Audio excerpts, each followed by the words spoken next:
Hello and welcome to the one about After Dark, the show where some friends get together to talk about what's on their mind with no cuts and no edits. This week will retroactively be our fifth After Dark episode. Unfortunately, due to scheduling conflicts, John won't make it to this episode, but we'll soldier on anyway. As always, I'm your host, Dean. I also go by Endless Colon places around the internet, and I am joined, as always, by Expensive Pants Jordan. What's going on this week? Hey, expensive pants. I already miss John because I'm so used to you bringing us both up. Like when you do the intro, like I kind of almost choked up for a second. Oh no, I miss John already. He's not here to be insulted by whatever he had to say. And yes, they are expensive pants. All right, and I'm gonna go on a quick tangent here. So my wife is signed up for this subscription service called Stitch Fix. Stitch Fix. You ever heard of it? No. Okay. I'm not surprised because it's a monthly box for women's clothing. Um, I would support you if you did know of it and were subscribed, but since you're not, let me explain it. So you just spend, I think the box is $20 a month, and that's the what do they call it? That's the dresser fee or the styling fee is the $20 a month. And you give them sizes, you give them what you want, like you work with like an account executive, like you have your own styler, and you tell them, oh, I want black jeans, I want these kind of tops, I'm this size, yada yada yada. So they package up a bunch of random ass clothes and they send them your way to fit like the kind of style that you requested. Well, they nailed it this month because we're getting two pairs of like $70 each freaking jeans. It's a lot for jeans. You ever spent $70 on jeans before? Fuck no, man. What kind of Yeah, question is that's what I'm that? saying. Absolutely not. Fuck no. Fuck no. I've never spent that much on any one piece of clothing outside of the tux that I got married in. That's the most expensive piece of clothing that I've ever worn in my life. For sure. Like, that's absolutely ludicrous to me that you would spend almost $80 on a pair of jeans. So that $20 styling fee that you pay every month just to receive the box and work with the Hold up. styling Is the coordinator or $78 whatever. like including that fee, or are they on is that on top of that fee? They remove that fee from the final price. Okay, so they send you like 5 items and you try them all on, and then the ones that you like you can then purchase, and the ones that you don't like you send back within 3 days. So you don't pay for the ones that you send back, but if you choose to purchase some, you get $20 off whatever the total price is of like whatever that you're choosing to buy out of the box. Like that's the styling fee. But if you send them all back, then you're out $20. Bro, that this sounds like the world's greatest scam. I don't know, Here's man. my favorite part. Like, as you were talking about it, I pulled up the website, and there's a little button at the bottom that says price. And it says your pricing is personalized. First of all, why do you even have a button for price if it's personalized? But that's fine. Got him. It says we curate style options for your wallet. So basically, you Oh, told Stitch Fix that $78 pants was fine. no. So that's what it was. So she has she put on there a budget that she doesn't want to spend more than like $50 for jeans, and they sent her two pairs of like $70+ jeans. So fuck all good that did. So now she tried them on, like her in the room when we were playing Rocket League earlier, and then Mhm. you heard her talk about the jeans and expensive ass. Like that was her showing me what they looked like. Now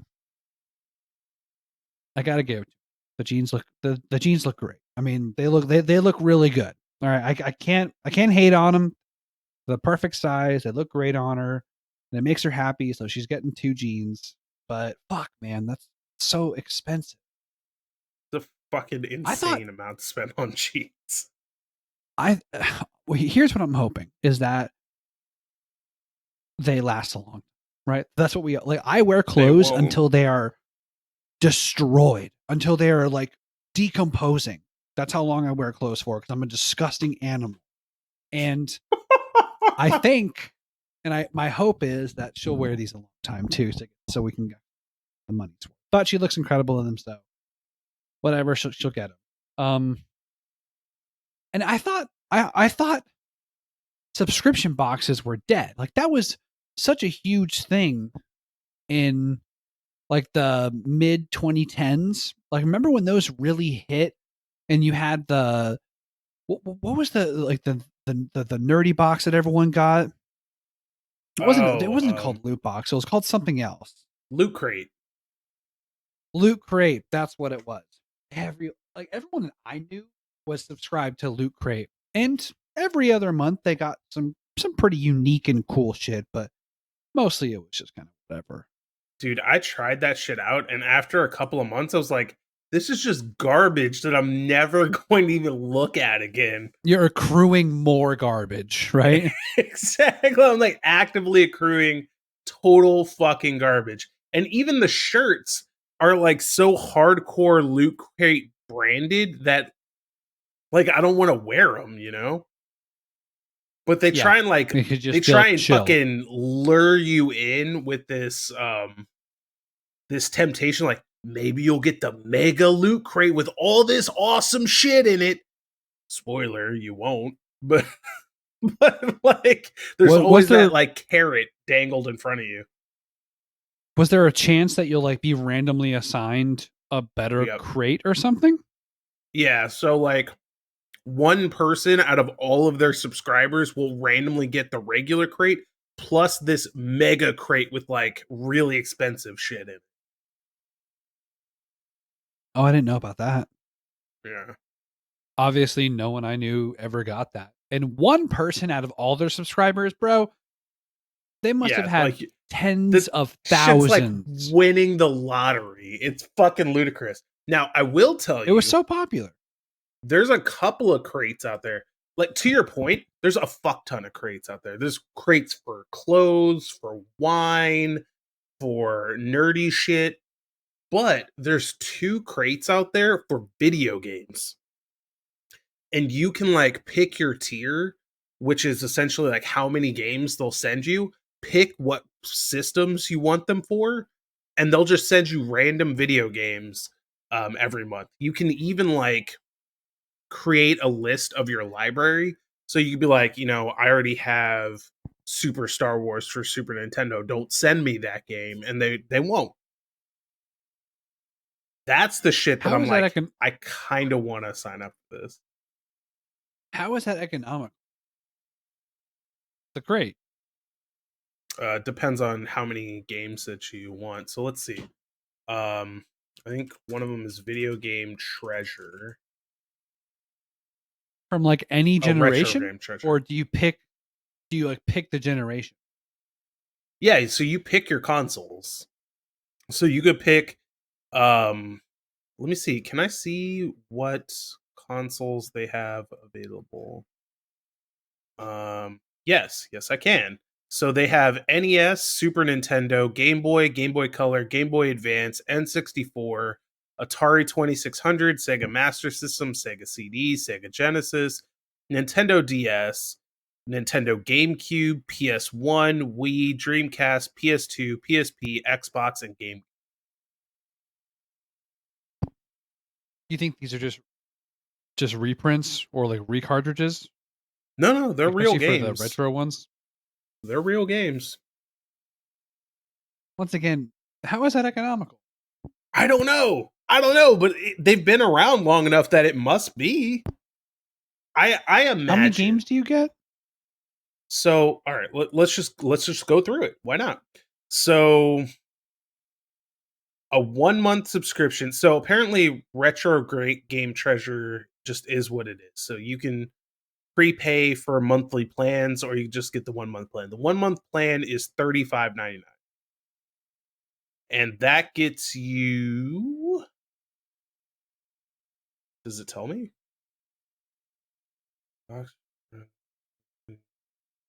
Uh, no. I want to say no. That I don't know. It's like five games or something like that for $36 a month.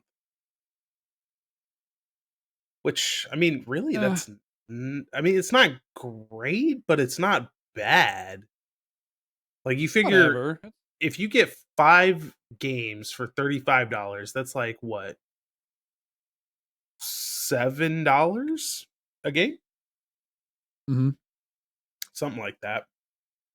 I mean, depending on what you get, that's that could be so. Like, if you get, because I've seen people open this shit, and you can get like really expensive games in there. So, like theoretically, you could make back your money for several months in 1 month or something.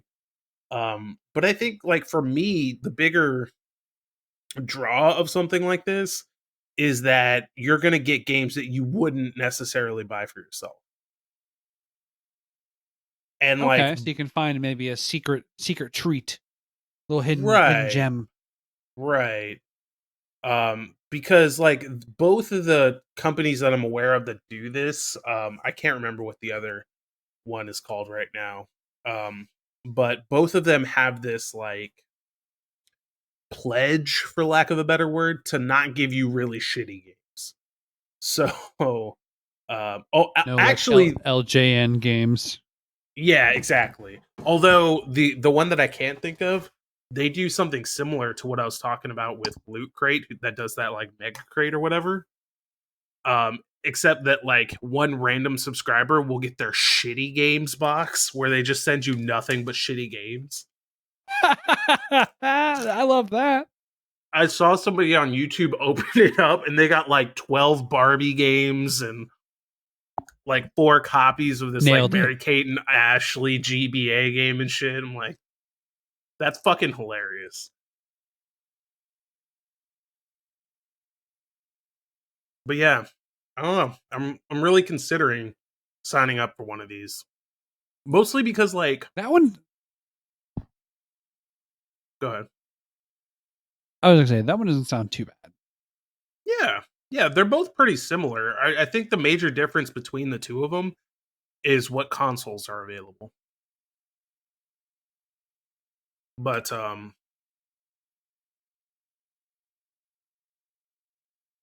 yeah, I mean, I don't know, man. Just Okay. for somebody who wants to create a Well, video game collection, I think that it's a great way to do it. well, what else have you been up to this week? Well, start a new job, which has been an Ooh, experience. you Not want to gonna talk say about that? not gonna say who for, but Okay. um, yeah, Been I'm tired, man. keeping you busy? Fuck yeah, Yeah. it has. My week has basically been wake up, go to work, come home, go to sleep. Not like Come home, die. yeah, pretty much, dude. Like I'd take a hot shower to like wash the grime and the pain off, and then pass out and do it all again. I'm like I've had I bet you jobs. sleep good. Yes and no. Like my son has night terrors right now, so like he'll wake up in the middle of the night just screaming his head off and there's nothing we can do about it. So yeah, that sucks, especially when it's at like 2 o'clock in the morning. I'm like, I gotta wake up in 2 hours.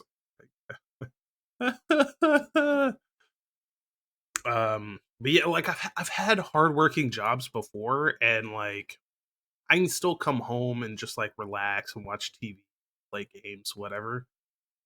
Not this one, man. I come home and I literally just pass out. I can't do anything. Today is the like this is the most that I've done all week after getting off work. And I'm gonna go to sleep straight after this. Well, it'll it just gets easier, right? I hope It so. will just get easy. It will. and get your ass in shape too. God knows I need that. I was about to say, what the fuck are W- you insinuating? That we both need to get in shape. But now you have a vehicle to do that. I do not. I still work at home. I have a standing desk now. I have two of them, which is nice. Nice. I loved my standing desk when I had one of those at work. That shit was Such great. a game changer. You don't Yeah, realize what you're missing out on until that desk rises up to your chest and you can experience life at a new altitude. It's incredible. it's so true, dude. Have you tried I really gaming do. on I that? really do love it. No, I haven't. Maybe I will later. I've got a couple. I've got Ronnie hitting me up, want to play games tonight, but I might just go back to work, sleep. I can't help myself. You know me. Yeah, But I sure do. that's one thing about working from home is that there's no clear definition about when work stops, right? Yep. It's just like for me, I really struggle with that. So I'll work until like the wee hours in the morning. Get up and I'll start it all over again. Like nothing changes. So, you know, That that's life. kind of the big problem that I have um with my job too, because it's one of those things where it's like your day can be really short, but your day goes on until it's over. So I've been working like So like 11, 12 hour you days and shit. so so like they just give you like here's what you need to get done today and you just do it until it's done. It's going to Yep, take you as long as it takes you. that's right. That's kind of freeing though in a way, right? It is, because like you get shitloads of overtime. They don't care. They're just like, whatever. If that's what it takes, that's what it takes. But at the same time, I have a similar personality to you, where like if you give me free reign and a shitload to do, I'm just gonna sit and just keep doing it and doing it and doing it and Mhm. doing it and drive myself right into Yeah. the fucking ground. And kind of like you were talking about before, when I was talking to you, how you said like you were burned out with work and you like kind of didn't realize it. I do the same shit. Like Oh yeah. Oh I yeah. I just keep going and going, and then one day I realized that like I've just burned myself to the fucking ground and I need a vacation. And sometimes that comes months after I hit that point. Mhm. No, I mean it happens all too often and more people experience it nowadays than ever, because COVID brings us all inside. We're all working from home, and those delineations are harder and harder to find. So it kind of just breeds these toxic work environments where you just work yourself to death. But on some good news, um, I saw my mother last week because we did a delayed Christmas. She couldn't come down until at the end of January, so I saw her last Hmm. and I got my birthday present from her. I got two kick ass things that I didn't Okay. ask for. One of which I alluded to, but I got the Lego um sets, the Star Wars Lego sets that are busts of heads and like helmets and stuff. Yeah. Have you seen those? I got the Yeah. Stormtrooper one. Nice. So this it looks fucking incredible. I'm gonna build it. I'm gonna put it on my wall somewhere. I've got a bunch of little like floating shelves that I'm gonna put it on. And I also got Munchkin Warhammer 40K. Hell yeah, dude. I want to play So that. I know, man. I've got the original Munchkin. Uh I have a few like upgrades with it, like mounts and portals. I think it's called portals. And then also have Munchkin Pathfinder. And it's been a while since I played Munchkin because when I first found out about it, maybe oh my god, I think I was playing Munchkin about 10 years ago. 10 or Hmm. 11 years ago, I was playing Munchkin and we played it all the time. That's like all we would do is like we would get together, we would like smoke weed, and we would play Munchkin for hours. We'd have a blast. And I wish I could travel back in time and give myself this 40K edition and be like, "Hey, you're gonna love this. Here you go. Because back then, for many many years now, I've loved 40k. I love Warhammer. I'm not a huge like Warhammer guy. Like there are people that love Warhammer, fucking love Warhammer. They're in the tabletops. They're reading the books. They're in every game. My experience with Warhammer is predominantly the 40k universe, and then specifically the actual Dawn of War series outside of 2 and 3. I've only played the first Dawn of War series and all of its expansions. Dark Crusade. Yep, I love that one. But I mean, I had to get this one. So I got it for Christmas and it's awesome. I look forward to it. I have a bunch of new games that I can't wait to play with you. I haven't seen you in like over a year. I know it's fucking COVID, man. No. Sucks, man. Blows. I have a whole shit ton of games that I want to play with. Yeah, I just want. I have this one game called Air. I have this one game called Land, Air, and Sea, or Air, Land, and Sea. Excuse me. It's a real quick pickup card game, and it's kind of it's a lane point style game. I really don't know how to describe it. I've never played another game like it. That one we would have a blast playing. Super quick matches, real quick turnarounds, and it's super competitive. And it's a lot of mind games that go along in it. But god damn it, gotta get these games to you, dude. I really want to play that Star Wars dungeon crawler game that I have, and oh my, yes, dude, like there's just so I have board games that are just completely unopened over there. Like it's brutal, man. I know. I've It's seen fucking your brutal. board games. I know how many you Like, have. and there's a bunch that have come out that I'm like, man, I really want that, but why am I going to spend the Yeah. money on it? Like, it's just going to be sitting on my shelf with my other board games that I don't play. So fuck it. Mm-hmm. But yeah, Yeah. it is what it is. Other than that, I finally got in both I Kill Giants and Lost at Sea. I got the paperback editions of them. They're beautiful. Yes. I want to formally thank this podcast for enlightening me to these two comics. I love them to death, and I'm going to have my wife read them next. I told her that Nice. I told her to read I Kill Giants first. I think she'll immediately like that one, and then the Lost at Sea. I said, if you're ever feeling introspective and like really like quiet and don't, and you're not already like super anxious, because like don't read Lost at Sea when you're really anxious. It's just gonna make you more anxious. it's just gonna stress you the fuck out. Like you want to read Lost at Sea when you're in a really introspective and quiet mood, so you can absorb and live vicariously through this character. But I Kill Giants is something you can pick up at any moment and enjoy it thoroughly and get a good read out of. Yeah.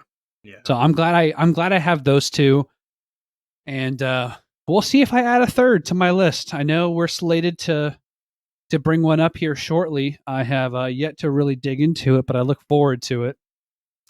Yeah. We'll see if I want to add that to my collection. I've been chipping away at it over the last couple of weeks, and I think it might make it up into that pantheon for you. We'll see. Ooh, I hope will so. see. These are the only two comics I own. I'm not a comic guy, but and what's funny is that if I ever thought that I would be a comic guy, I thought that, I'm going to collect, Under the Red Sun or The Killing Joke or like those classics, right? Mm-hmm. Those like classic standalone stories that are just like absolutely just so ubiquitous and so popular. And not to discard how great they are, because they truly are amazing, but I would never have thought that the first two comics I would buy would be Lost at Sea and I Kill Giant. Specifically Lost at Sea being the first comic that I've ever bought. It just sounds wild to me, but it's fantastic. I mean, I think I said this on our episode for I Kill Giants, but I pick out these comics specifically for you. because I know John will read them regardless. I could just tell him to read something, he'll just do Mhm. it because he knocks them out while he's working or at night before bed or whatever. And he reads like nobody I've ever seen. So asking him to read something is just like, all right, fine, I'll spend 20 minutes and read through this 3,000 page monolith of a book. It's fine. Um, but I tailor these picks to you because, like, not to put too fine a point on it, but it's almost my attempt to make a point about how deep and vast comics are and how much people who don't give them a chance could have their eyes opened if they just try these different things. Because everybody looks at comics and like, oh, Superman, Batman, Spider-Man, but like it is For so sure. much For more sure. than that. So much more than superheroes. In fact, at this These point, I and think superheroes is probably a, a a smaller percentage than these kinds of indie comics because there's just so many of and you're right. And if I had to make an argument for comics as an artistic medium, which is not as difficult as a argument to make for other like for video games or something like that. Like I remember video games as art or anime as art, right? Like them. Mhm. deep introspective, thought-provoking, compelling, challenging pieces of literature or media. Some genres, right? Some mediums are a little more difficult to make that point for. Video games used to be more difficult. Now it is like expected, right? Like a game like Ghost of Tsushima, like people they crave for that, right? That Mhm. intricate, detailed storytelling with a beautifully rich world. And before it was kind of hard to make that statement when what are you gonna say? Donkey Kong 64 is an artistic masterpiece. It's like, no, you It's can not make the even a statement good for game. it's not a bad game, but it's not like the best one. Let's, Just like let's push a button slow with that down. one. It's not a bad game. Anyway, my point is that if I was back against the wall, had to make an argument for comics as art, it would definitely start with these two pieces here. You know, they're beautiful. They're really human interest stories. Like they're really personal, and I love them. Yeah, I would gladly put these in a time capsule and open them up 1,000 years later. Well, I'm glad to hear People would that, think that man. I we're all hope fucked up. everybody's just depressed. Like aliens I come know, down right? and dig us out of the earth. Like, Jesus Christ, good thing we missed them. We they're like they had fucking giants. What the hell? And they were pretty cool dudes.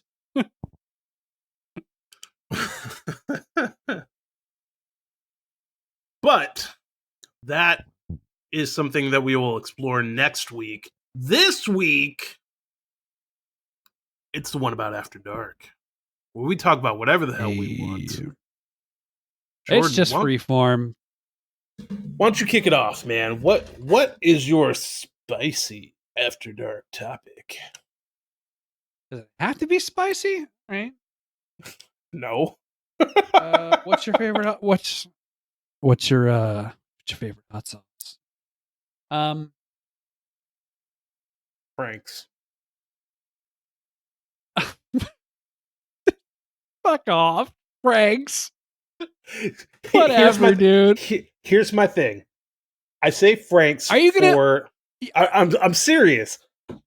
I'm not gonna try Oh and my tell you that it's god! the best hot sauce, but it's my favorite for two reasons. It's everywhere and it's versatile. That's Tabasco is what you're looking for, not Franks. No, You can't get a bottle of fuck that, Franks at a dude. table, No, but like I bro. don't. That's like That's that's because like going to someone and go, restaurants are "Hey, all owned by uncultured swine. oh my Tab- god." Tabasco sucks. First of all, You know what? Tabasco does not suck. All right. Tabasco is not something that I go out of my way to get. However, I recognize it has a beautiful history and it has a beautiful bitey flavor. Are you a fan of vinegar? Do you like really vinegary things? No. I think that's probably why you don't love tobacco. Yeah, that's why I don't Oh, like goddamn tobacco. Tabasco. Yeah. You know, That's also why I don't like all I dressed just, chips.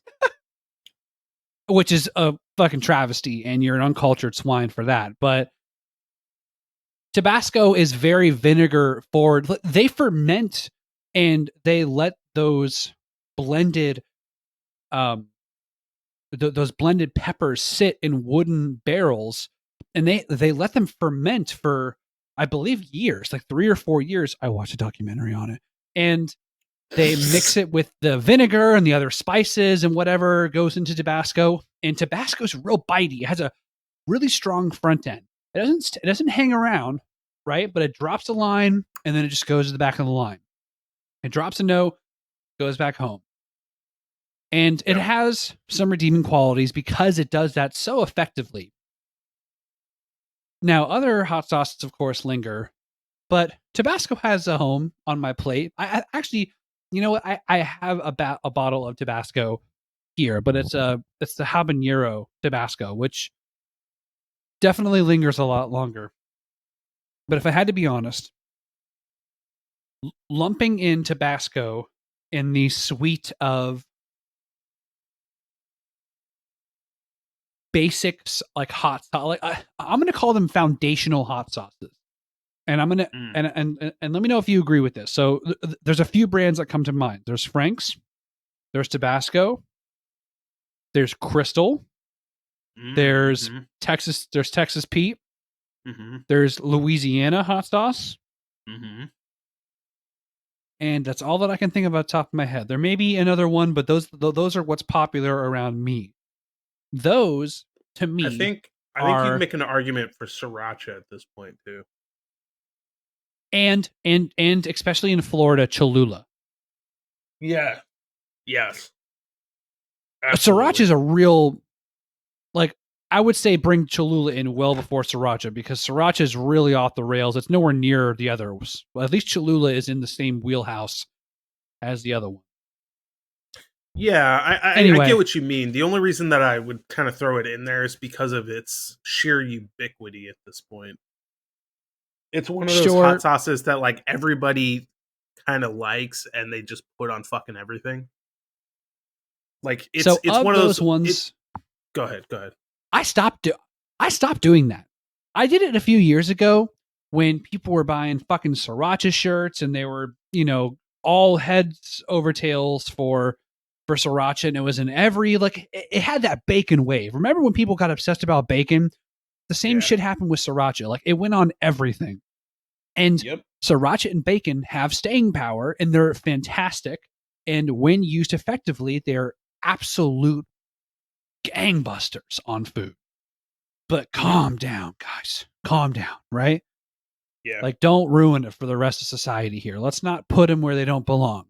And I used to put sriracha on fucking everything. I've calmed down. The only hot sauce, and circling back to my original point, and really, I guess my question to you, of those foundational sauces,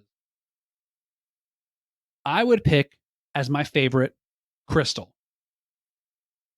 I Okay. think Crystal is the best one. Foundational hot sauce, standard, mild heat, but it goes toe to toe with Tabasco, goes toe to toe with Louisiana, goes toe to toe with Texas Pete, and all the other ones. And I think Crystal comes out for me ahead of the pack. I think it's got the best flavor. Here's my thing. My favorite sauce of any sauce, not just hot sauce, my favorite sauce, full stop, is buffalo. And of those Which foundational is sauces, bro, if you're making buffalo, you go with Frank's. Frank's. 100%. It's, yeah, buffalo sauce is Frank's in melted butter. That's it. I know this because I used to make it. I used to work at a place that served a lot of fucking wings, and we had our own. Dude, get this. This is how lazy some restaurants are. They had a mild, medium, and a hot sauce, right? Mm-hmm. Well, their mild was like 25% Frank's, 75% butter. Their medium was half and half. Their hot sauce was 75-25. It's all, they didn't increase the heat. They just lowered the butter, dude. How American is that? That was their buffalo sauce. The funniest part about that is that Frank's, even at 100% undiluted, isn't very hot at all. Not hot at all. It's really not that bad. It has a good flavor. Not bad. I just love, like I said at the top, like, I'm not trying to convince anybody that Frank's is the best hot sauce by any stretch of the imagination. Yeah, but and that wasn't the it's question. Tasty, what do you prefer? It's cheap, it's everywhere, and like we said, there's nothing better to make buffalo out of. So yeah, like, that's why to me Frank's is the way to go. Like, there nothing. If you just want to, like, cheer me up on a cloudy day, plate of buffalo wings in front of me, everything's golden. You know, actually, sticking on this topic real quick. Speaking of buffalo wings, there was a little game that happened here in the States that's kind of popular, that I heard the name is actually copywritten now. So we're just going to call it the Mega Bowl. And that was like the joke with all the commercials and all the, like, all the media that I was watching. Like, you can't say its name now because it's copywritten or something. I don't know why they were doing. I don't know. I have no idea what I'm talking about. This is just what I saw. So I'm going to call it the Mega Bowl. And I ordered Wingstop Wings. Let me tell you, Sure. Wingstop is the shit. Yeah, Wingstop. They got some damn good wings. They had some really fucking good wings. I got their atomic sauce, their hottest sauce. Not that hot. Good flavor though. I got their standard hot, and then I got their lemon pepper. Ooh. The lemon pepper dry rub. It's buttery, that peppery taste to it. Like fresh lemon squirted on it, you can tell. Just outstanding wings. Great, dude, great wings. Lemon pepper is really great. Their super duper hot one that I can't remember the name of right now, that one's really good. And then their barbecue is also really good. Those are like my go-to flavors. Barbecue is quite good. Yeah, I think they have a spicy barbecue, but I've never had that one. Wingstop came in clutch. They were delicious, and I had acid reflux afterwards, and I don't regret it. I think for me, the best, if I want buffalo, first of all, I prefer, you probably gonna crucify me for this, but I prefer buffalo chicken tendies to chicken wings. I'm done crucifying. Look, if you want a full mouthful of chicken and sauce, then, you know, just be happy. Whatever. I don't think that. I don't think it. I think the wings taste better. They're more obnoxious and they cost more money for less meat. So, like, if you're looking at meat per dollar spent, then yeah, your better option is actually boneless wings or really just small little tendy. Like, that's your best, most economical choice. I do think wings taste better, but I'm never going to shit on someone for wanting a boneless. I think it depends on where you get them. But on that note, I was going to say, I think Huey Magoo's is the undisputed king of buffalo chicken tendies. Ooh, really? Those buffalo tendies bring a tear to my eye every single time. We have one near us, and I haven't gotten their buffalo tendies. I got the normal tendy platter. And Huey Magoo's doesn't fuck around with the carbs, man. No, you get a plate of chicken tenders they're like, all right, you're going to get the chicken tenders. You're going to get some garlic bread with that. You're going to get some fucking, some mac and cheese, and we're going to send you home with some beans. I'm like, cool, here's $7. Yeah, dude. The normal plate that I get from there is, I think it's 5 tendies, French fries, the garlic Texas toast, and coleslaw. But I always swap out the coleslaw for more fries. Their coleslaw is pretty good. I think I might have had it once. I don't know. I There's don't do this coleslaw. Too much mayo. there's this franchise. There's this franchise place near us called Stone Mills. No, Yeah. Stone Mills. Yeah, and they just do like fried shrimp and like fried seafood. Totally sleeping on them for about 3 years now. I went a few months back, blown away. Incredible fried chicken and incredible fried shrimp. Delicious tartar sauce. Smack your mama good cornbread slice. And their black beans and collard greens, like little combo that they have. Oh my god, it was a delight. It was a delight. Mm, mm, mm. I just wanted to talk about it.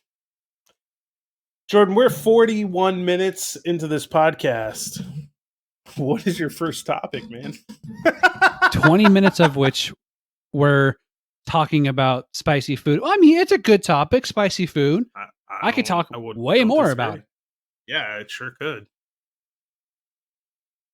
Well, let's just make that let's say that was my first topic, okay? All right. You just got to take a little cheat. I'll hand the mic back over to you. Okay, yeah, I'll take a little cheat. That was my first topic. You go ahead and go. I'm gonna come out with a spicy one for this next one. Woogie. And I'm gonna say, Jordan, what scares you?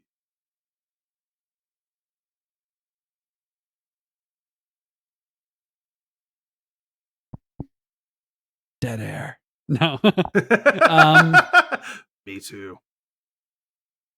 What scares me? Like really physically scares you. So like not like, ooh, almost got hit by that car. Like everybody's afraid of almost getting hit by a car when you're walking through the street. Like what really shakes you to your core?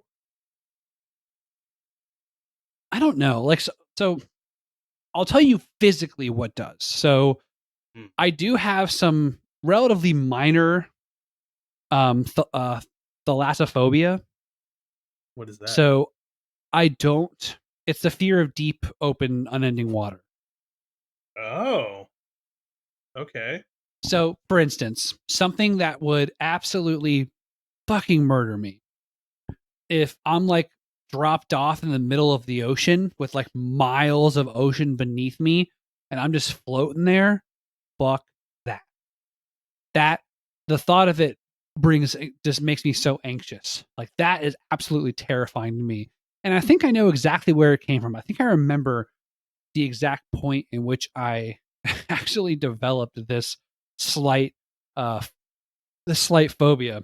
So when I went on a field trip to a local spring or boil, the one that we went to specifically, the boil was in the middle of this large round kind of lake. And as an adult, the lake's not that bad. It's not really that deep. But as like an 8-year-old, it was pretty intimidating. As an 8 or 9-year-old, it was pretty intimidating. And my friends and I would bet each other how deep out into the lake we could swim. Now, because of the nature of this boil, which, mind you, for those of you who don't know that are listening, a spring, I think most people know what a spring is, like a water spring, right? It's just a hole in the ground in which the aquifer is pushing water up and then spilling out into a river or wherever it's going to empty out, right? A boil is just another word. So the mouth in the gape of this one was pretty large, and the water around a boil is always at a consistent temperature. So there's always a significant amount of plant life and also aquatic life. So it's real dark with the depth there, just with the depth and the type of algae and weeds and other plant life that were growing around there, and the fallen the fallen trees and shit. It was just pitch black in the center of this lake. So like you swim out and it's just a black circle in the middle of this lake. It looks crazy. So we would bet each other, and we're 9 or 8 or whatever. So our betting is just go do it, you baby. There's nothing tangible is exchanged except for pride. So I went out as farther than anybody else. I went to the center of it, and at the center of it, I don't know to this day what happened, but something like touched my foot, and it felt like it kind of pulled me in to the boil itself. And ever Mm. since that day, I just had like a strong fear of open, dark water. And I think it's more along the lines of like not knowing what's beneath you at any given time and not being in control of your environment. Mm. And just like it's a real vulnerable position. So that's a physical thing that I'm scared to shit out of. I mean, there's plenty of mental things, don't worry. There's plenty of reasons that I have stress and anxiety, but like physically, that's a phobia that I believe that I have. Are you afraid of sharks? Like, if you No, go into the I'm not ocean, afraid. I'm does not that afraid of like? any animal. No, Mm. no, no. I grew up in Florida. I don't give a shit about any of that. I Mm. literally I grew up swimming in the shark bite capital of the world. I've been around people, not like I didn't know them, but like I was at the beach when some guy got bit by a shark and they were like rushing him to the hospital and stuff. Went Mm. right back out to the water and started swimming again. I just didn't. I'm just so desensitized to the whole thing that it's not an issue. Like I'm not afraid of any aquatic animal except maybe whale sharks, because like whale What? sharks are super gentle, but Wait, if you're like what? in front of a whale shark and it opens up its mouth, like you're just swallowed in there and you're gone. Like it's not going to Bro, care that it what? just ate. You could have said like a. You could have said fucking anything. Great white, orca, barracuda. You come back with a whale shark, the one that literally can't I don't hurt you. know. It's well, no, Like, he yes, sucks they you into literally his mouth can't. and you just punch him in his big dumb gills and he spits you out. I don't know I don't know what the inside of that mouth is like. I don't know what that escape plan is. I haven't read stories about it. I'm just thinking I wouldn't want to be in front of a whale shark because I could just get sucked in, and that Ugh. sounds pretty shitty. Wow, that's not what I was. So, like, when you were like, I don't know what the inside of that mouth looks like, I looked it up, and this was not the image that I was expecting. If y'all want to see this at home, just Google whale shark mouth, and very first image on Google is what we're looking at. But like, that You've was given me a not. new fear. I know, that's horrifying, isn't it? It's fucking horrifying, dude. That is so much worse, dude. This is the birth of a new phobia. Wait, hold on. Are those other fish? Yeah, those are Or the those little like fish that like clean sharks and shit. There's just a ton of them in his mouth. oh, I thought those were like some type of filter or some type of teeth or something. Oh, This, that's a little bit less intimidating. like this is It's what it pretty looks like crowded though. without all the gross fish in it. But like, Oh, it's kind of cute. like He looks like Kirby. dude, the fish one, that's fucking horrifying. Like, it's so gross and weird, and I can't stop staring at it. They're like under his chin too when you look at it. Yeah, I'm Ugh. good. I'm good. Oh, that's oh god, that just ruined my whole day. So Oh, yeah, that's what scares me. What about you? wow. Yeah, I mean that's like a really deep seated and historical account of what scares Jordan. I really wish that I had something equally interesting to share, but not so much. Not so much. Um, I'm one of those boring people. Like, I'm scared of spiders. Don't do spiders. Not so much snakes though. Snakes I don't give a shit about, man. There was a snake in my backyard the other day, and I like went out there to try and fuck with it. Snakes don't do anything. Yeah, little tiny spiders. No, I don't fuck with no spiders. Really? Yeah, no, I don't fuck with spiders. I have no idea where Alright. that comes from. Like, best I can tell, it's just one of those like innate human fear type of deals, you know. Oh yeah. But Oh yeah. yeah, I don't fuck with no spiders, no spiders, sir, no spiders. If somebody was like, "I'll give you $1 million to hold this spider," I'm like, "How bad do I need $1 million?" No, You no know, spiders. Have you like held like like a tarantula or something, absolutely or not, like anything like that? absolutely fucking not, No. definitely not, no way in hell, All right. not gonna happen. I held one when I went on a. I was like on a zoo trip or something when I was younger, like after school kind of thing. We went to the zoo and held a tarantula and also a big old snake. Animals don't really Big scare old me. snake. I mean, well, whale sharks now terrify me, but for the most part, animals don't really scare me. Whale sharks getting their mouths clean are absolutely horrifying. It's horrifying. It really is. It's like that's a movie. Samuel L. Jackson by a whale shark. Fish teeth this summer.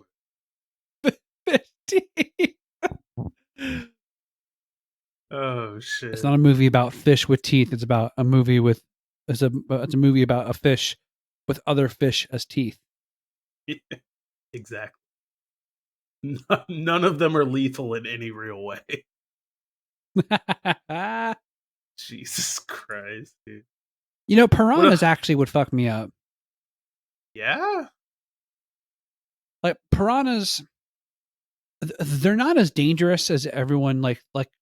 You think of piranhas and you think, oh, the second I get in that Amazon River, I'm gonna get eaten alive. They're not really that voracious unless you give them a reason to be. So like if you get in the water and you're bleeding, yeah, they're probably gonna be nipping at you and you may die. But if you just swim calmly from shore to shore, it's not super likely that they will actually kill you, which I Yeah, found like interesting because piranhas don't give a I shit. always thought that. Well, I mean, I only know them from sci-fi B movies in which Sure. piranhas eat boats and target people to kill. I don't know. I don't have any real world experience with piranhas, thank God. Targeted to kill this summer. Laser. Can I get some freaking piranhas with some laser beams attached to their heads? All right, Jordan. Lay it on me. What else you got this week?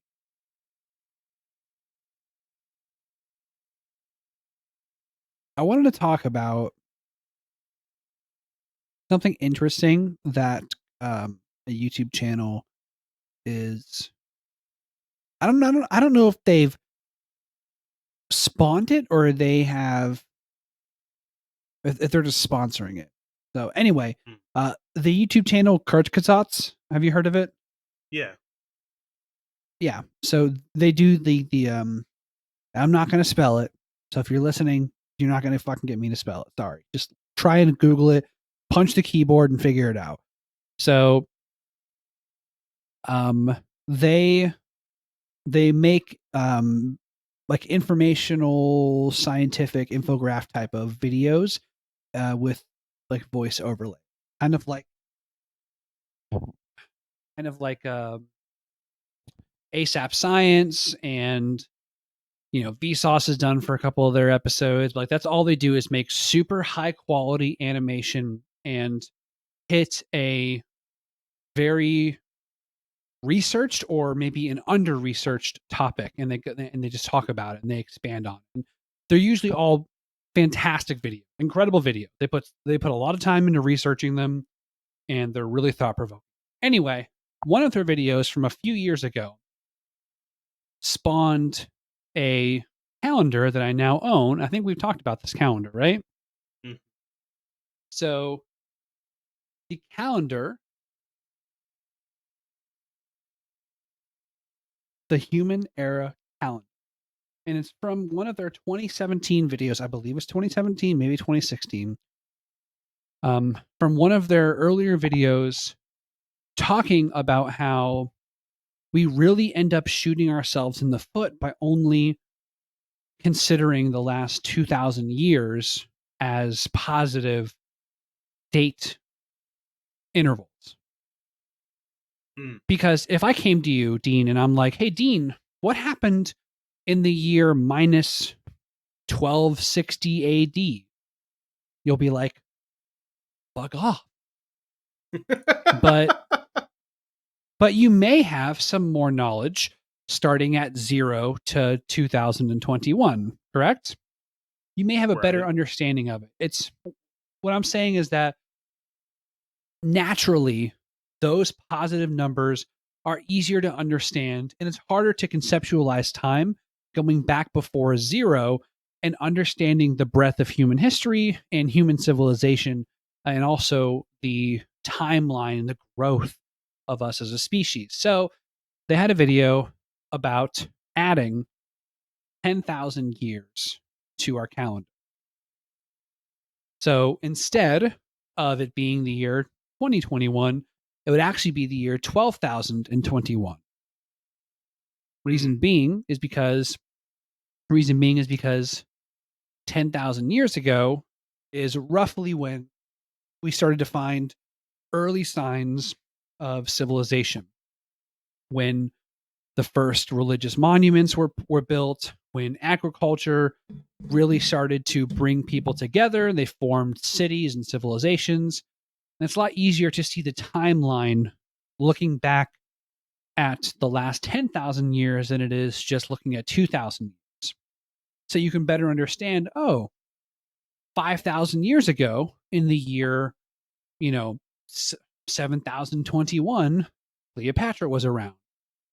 And Cleopatra is closer to us than she was. No, what was it? It was, anyway, you know my point. All right. I'm meandering hardcore here, but it's a super interesting topic. And I actually love just the thought experiment of it. So I bought the calendar and I'm looking at my calendar. It's February, the year 12,021 of the human era. So it's not the Gregorian calendar. It's just called the human era. And it's a really simple, it's just a super simple way of kind of thinking about us as a species being larger than just the last 2,000 years, right? Like just so we don't discredit what happened before those times. Sure. It's just cool. I don't know. So my question was, what do you think about that? Do you think there's value in that?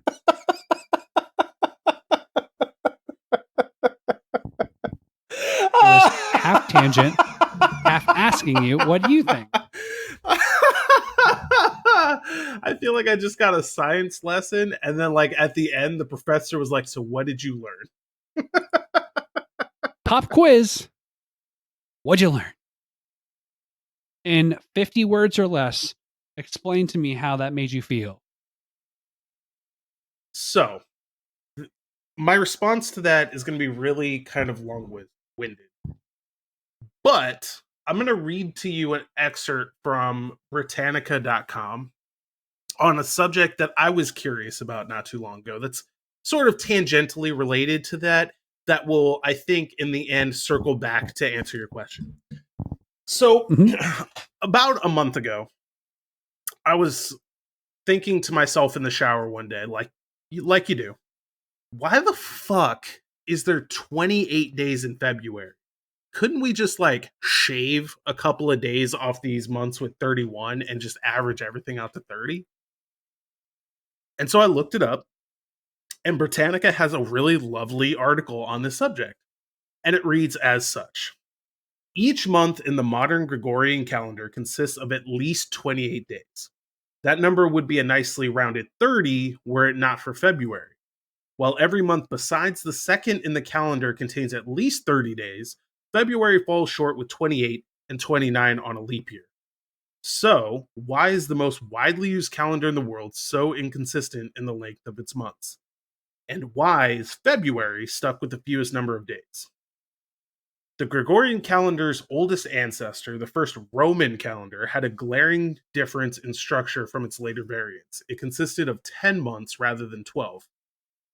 In order to fully sync the calendar with the lunar year, the Roman king Numa Pompilius added January and February to the original 10 months. The previous calendar had 6 months of 30 days and 4 months of 31, for a total of 304 days. However, Numa wanted to avoid having even numbers in his calendar, as Roman superstition at the time held that even numbers were unlucky. He subtracted a day from each of the 30-day months to make them 29. The lunar year consists of 355 days, 354.367 to be exact, but calling it 354 would have made the whole year unlucky, so we just rounded up. Which meant that he now had 56 days left to work with. In the end, at least 1 month out of the 12 need to contain an even number of days. This is because of simple mathematical fact: the sum of any even amount, in this case 12 months, of odd numbers will always equal an even. And he wanted the total to be odd. So, Numa chose February, a month that would be host to Roman rituals honoring the dead, as the unlucky month consists of 28 days. Now, that's all fascinating. And the fact that we just kept that, despite the frankly kind of insane logic behind it, is also fascinating. But I say all this to emphasize how dumb our calendar system is in the first place. It's really just a arbitrarily stitched together series of superstitions and royal dead guys deciding how things are going to be. So, how do I feel about tacking on 10,000 years to our calendar so that we don't, you know, devalue everything that came before the year zero, year one, because you don't 0. start. There's no year zero. Yeah, there is. Regardless, no, there's no year zero. Yeah, Regardless, yeah. there's no year zero. That's not a thing. Regardless of that, I think that it is a good thing in that, like, it kind of does away with this superstitious nonsense that we work with right now. Even though a lot of people don't know that. Like, I had to Google why there are only 28 days in February, because it's totally arbitrary. Nobody remembers this just off the top of their head. If somebody has that in their brain for some reason, like, they probably got curious like me and Googled it. But at the same time, the more human history we add to the calendar, the more of this shit we have to remember happened. So at the end of the day, what I'm trying to say is, I think it's kind of a wash, man. I think it's kind of a You good want to start? idea. Here's really where I think I come down on this. The way that the calendar is structured right now is centered around religious and superstitious beliefs.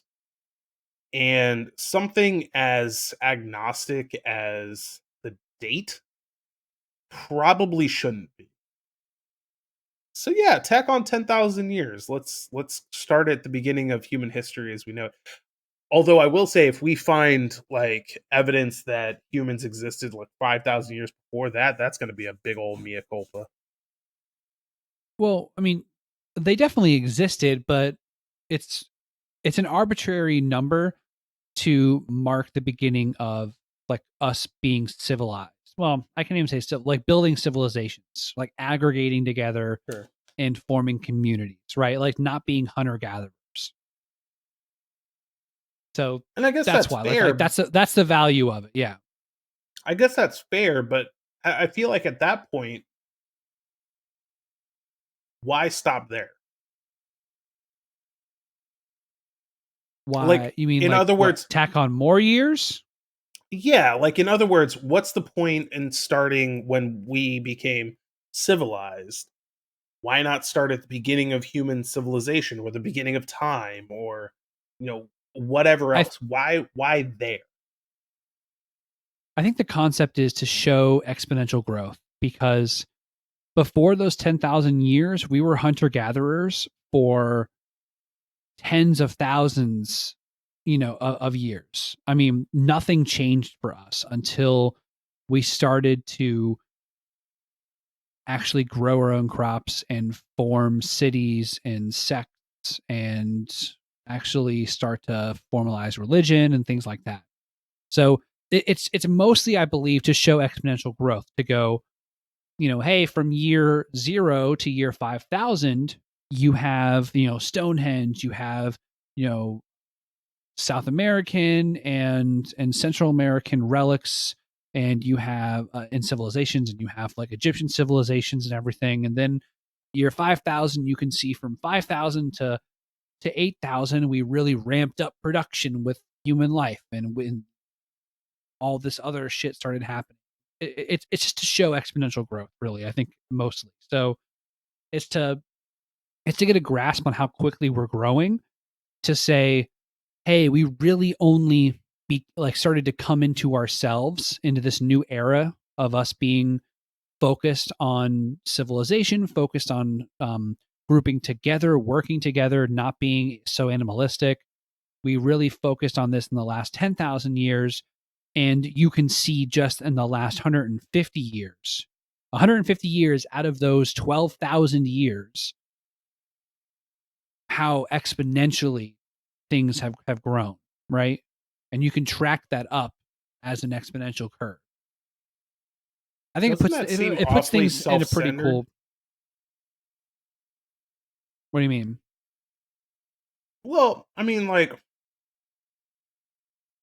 if your only purpose is to show how much humanity has grown and how much things have changed, then what's the point? Like, you're gonna put businesses, computing software, people on the hook for getting their brains readjusted to changing the calendar date just so that you can make a point about humans and how we've evolved. It seems really self-serving. I mean, you could tack it on to some type of like geological event, I guess. But I mean, a calendar is really innate to us. Like there are very few events in a calendar, like the rotation of the Earth around the sun, the equinoxes and the solstices. Like those things can be marked pretty directly, but a calendar is irrelevant. Nature doesn't care, it didn't give a shit about what month it is. It just cares about the positioning of the Earth, relative to the sun itself. So I think it's I think it's valuable in the fact that it allows us to not just disregard everything that happened before 2000. I don't know. It puts things in a good perspective. Mhm. It just allows us to really respect this new digital age. Just in the last 30 years, how much we've grown, technology wise. And if you knew, it's hard to conceptualize it now, but if you knew and grew up with the idea of these certain timestamps and when major events in human history happen, when the Great Wall was built, when the Mongols invaded, when Rome collapsed, the Dark Ages, Iron Ages, the pyramids of Giza, like all these major human events and achievements. If you just had an idea of how many thousands of years ago they were, and you experienced life as you did today, I think that one would have a greater respect for just how far we've come. And functionally, does it mean anything different? No, it doesn't. But it would put us all in I think, kind of a better light. It would it would allow us to remember, you know, those human events a little bit easier. Because I don't remember any fucking dates that have minus yada yada year BC. I remember none of that shit. Absolutely none of it. But I do definitely remember some positive dates. And I don't Sure. think that's a coincidence. I don't think that's a coincidence. I think that there is something there. It's a lot easier starting at zero and building up. It's just how we're trained, how we think. It's a lot easier to just map that out in your mind. Yeah. So that's all. I I Just think you something make some cool. good points. Just I something don't cool. I know. mean, really, do we need 12? Do we need 12 months? Probably not. No. Do we need at least 4 of them? I think so. I think there's value in marking the equinoxes and the solstices because those are actual, tangible positions of the planet, right? Right. There's value in at least 4 months. Is there value in 12? I don't know. Maybe not. Maybe 8 is the magic number. Well, we just cut it down the middle. I think it's nice. If there was just 4 months, then I feel like the year would go by a little bit slower, because like we train ourselves to, oh man, January is it's already February, dude. Oh my god, just these little achievements, these little holidays, like these little social checkpoints, kind of get us through the year. If we only had 4 months, I think it'd be a little more of a slog. Yeah, I agree. Well, I think that's going to bring us to the final topic this week. I think I would rather end on something a little bit lighter, something a little bit more fun, Yeah. something Woo! controversial. Oh man. Jordan, what is the greatest video game of all time?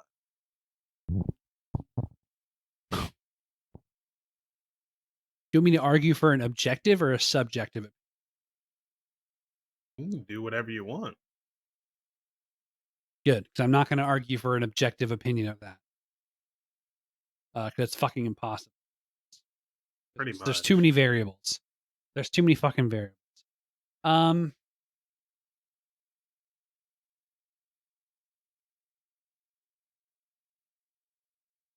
my own bias is throwing names of video games out in my right at me, just immediately, just throwing them out right to my Mhm, face. mhm. Um, if you followed Metacritic, I was on there recently. I looked at like I sorted by like highest rated video game or whatever. If you believed them, then it's Ocarina of Time. No, it's not. I don't think it is either. I absolutely adore the game as I know you do, but it is not the greatest game of all time. Not even close. No, Breath of the Wild's better. But Yes, it is.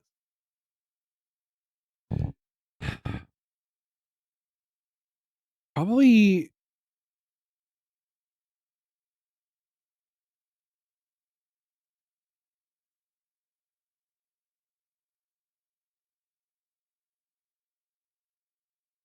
such a difficult question. Recency bias gets in the way here. My own bias gets in the way. There's there's so many arguments that you can make for games that make a an impact on the industry as a whole. Games like Super Mario, games like Pong, games like World of Warcraft. You can make arguments for these stating that they are great in the effect that they had on the world. So,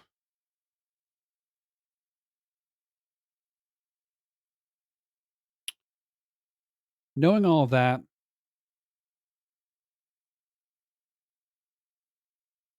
I say the greatest game of all time probably gonna be Rocket League. This fucking guy. No, not Rocket League. Definitely a contender. Um, fuck, I don't know. All right, all right. It's also I'll let region you, I'll based. Like let such you, a hard, I'll let you off the hook a little such bit. a fucking hard What's question. your personal favorite game of all Thank you, thank you. Such a hard choice, the impact of it. Favorite game of all time, probably going to be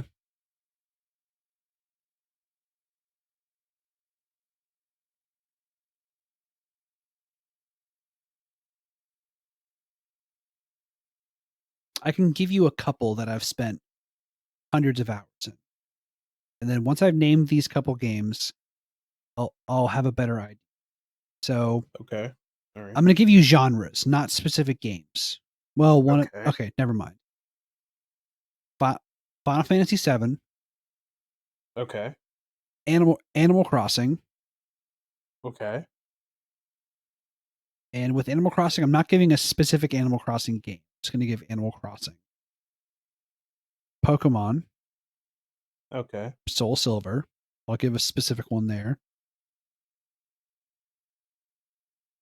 Uh, Strangely enough, Rocket League, 600 hours in. Okay. Um, Fan favorite. And for a fifth one, probably have to go with Knights of the Old Republic, Star Wars. Ooh. Both of them, 1 and 2. Okay. Just because that game blew me the fuck away. Did you know you're revving the whole time? God, I hate you. It blew me away. So if I did, honestly, my favorite video game of all time, I think I have to pick it, is probably going to be Final Fantasy VII. I know it's a beta pick. A lot of people have that pick, but the time that it came out and the time that I played it, it made such an incredible impression on me that I can't. It's always the first thing that jumps out to my mind every time I think about this question, and I can't escape it. It just made such a profound impact on me. But probably that. I'll have to go with that one. It's not a bad pick. I don't even think it's like the third best Final Fantasy game, but I mean, your opinion is shared by many, and mine is not. That said, it's funny that you bring up Ocarina of Time earlier, because as you know, and I think I've probably brought it up on this show before, I'm an enormous Zelda fan. Mm-hmm. And not only is Ocarina of Time not the best game of all time, it's not even the best Zelda game of all time. Uh, No. I mean, I think if I was like making that mental list, it's probably somewhere around 5 or 6. But I bring all that up to say my favorite game of all time is A Link to the Past. Mm-hmm. Super Nintendo, 1991. It's funny because I never had a Super Nintendo as a kid, so this isn't like, oh, this guy's just blinded by his nostalgia from when he was a kid, bro. No, no, I'm not. I didn't play that game until I was but a man. The thing about A Link to the Past is that the story is simple but compelling. It keeps you going forward. It gives you free autonomy to go wherever you want, although it does cordon you off so that you are more or less forced to go in the same dungeon order, sans a couple. And its simplicity is why it shines. It made major upgrades over the first game. That's an understatement. Not the least of which is the diagonal slash, which is a world changer. But many of the things they introduced are in almost every Zelda game to this day, although you could say the same thing about Zelda 2. We're not going to go there. It's a game that it's not very like when you know what you're doing, you can easily beat the game in like less than 5 hours. Right now, if I pick it up and play it every now and then because I can beat it in like 2.5 hours. Um, there's a whole dimensionality to it when you introduce like the randomizer that you can get online, which is incredible, by the way. And I really love doing that. But it's a game that, even though it's the same over and over again, somehow it's just feels fresh to me every single time. And I don't have a whole lot more to say about it other than that. It's just a really incredible game from back when games were just meant to be played and you didn't have to justify it somehow. How'd you play it for your first time? So my first time playing A Link to the Past was actually okay. Yes, my first time playing A Link to the Past was on the GameCube. They had a demo disc for Wind Waker, Mm. and Hmm. on this demo disc, it had like the older Zelda games, like the full copies of them. Right? Yep. I wish I still had that. It was Is like the was A Link gold to the edition Past or on whatever, that? wasn't it? I know Ocarina and Majora's Mask were on it. Wasn't A Link to the Past on it? I thought it was Zelda 1 to what the hell is on it? I know Zelda 2 is on it because that's how I first played that. It is Zelda 1, Zelda 2, Ocarina of Time, and Majora's Mask with a demo for Wii. That is the four games Shit. on that. Did they ever port A Link to the Past to Game Boy Advance? Yes, they did. Okay, that's where I played it because I had the Game Boy player for my GameCube. I think that's why I'm mixing it up. And Ah, I think that's actually where I played it because I would play most of my Game Boy Advance games on my Game Boy player for my GameCube because the GameCube is one of the best consoles ever made. And sure. um that is where I first played it. Yep, for sure, definitely there. About you? Sans the Game Boy player, the same is true for me. I first played it on GB. Oh, it was a perfect port. Perfect, incredible port. It is far from a perfect port. That port kind of sucks, actually. What? But so there's a I couple of mean, problems with the port. you beat the game to death though. Like, are the problems going to be minuscule things that only a speedrunner like yourself would know of? Um, well, I mean, put it to you this way: like, it wasn't enough to deter me from beating it when I played it for the first time that way. Yeah, for sure. But I certainly think that it's an inferior way to play the game. Whether or not that it's Okay. so inferior that like a total cash who's playing it for the first time is really going to care, I don't know. Today in today's environment, probably because playing on the GBA kind of sucks compared to the options that we have today. Um, I mean, like you can play A Link to the Past on Switch now, Hmm. but yeah, I don't know. I don't think that it's to your point. I don't think it's so bad that like somebody would be like, "Well, fuck this." But I would never, ever, ever tell somebody to play it for the first time that way because it is without question an inferior version. With the Switch being available, definitely. And I mean, there's an objective argument I think to make for Link to the Past being the greatest game of all time, or at least a contender, like a nominee for one. sure. I think there's a Yeah, good. I think someone could actually make that argument. yeah. I mean, like you don't have to talk me into that, but I know you would agree with it. That's an easy opinion to throw out right now. yeah, there's no arguments from this side of the aisle, sir. Yeah, But no, I think if even if I was looking at it objectively, I think that there is an argument to be made there. I don't know that most people would agree or come to your side of the aisle on that one, but I do think that there's an argument to be had.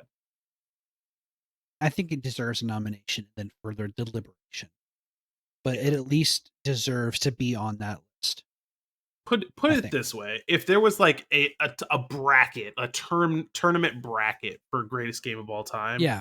it would make it past round one. Ooh.